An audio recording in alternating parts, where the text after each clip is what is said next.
Basta avere a che fare con gente che mi tratta a pesci in faccia e quando prende il Covid non solo pretende di ricevere immediatamente assistenza, ma usa arroganza. Voglio dare un segnale forte ai Novax. Se continuate così, il vostro medico vi lascia. Uno sfogo, forse una provocazione, ma nero su bianco c'è l'intenzione di ricusare i pazienti Novax, dopo le accuse definite stupide e offensive ricevute per aver proposto la vaccinazione anti-Covid.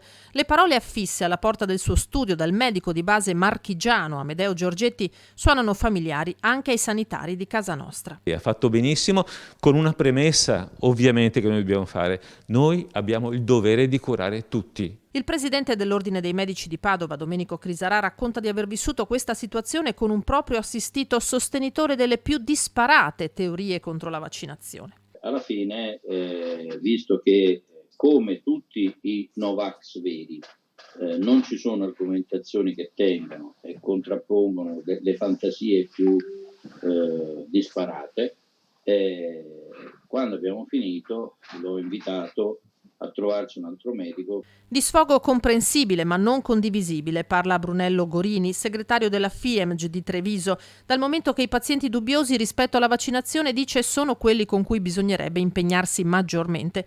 Ma che ci sia un limite lo afferma anche il direttore generale dello SDUE Marca Trevigiana, Francesco Benazzi, che sull'iniziativa presa dal medico di Recanati è lapidario. Lo capisco, il medico può farlo, il medico di famiglia può ricusare gli assistiti con delle motivazioni serie e questa potrebbe essere una motivazione seria.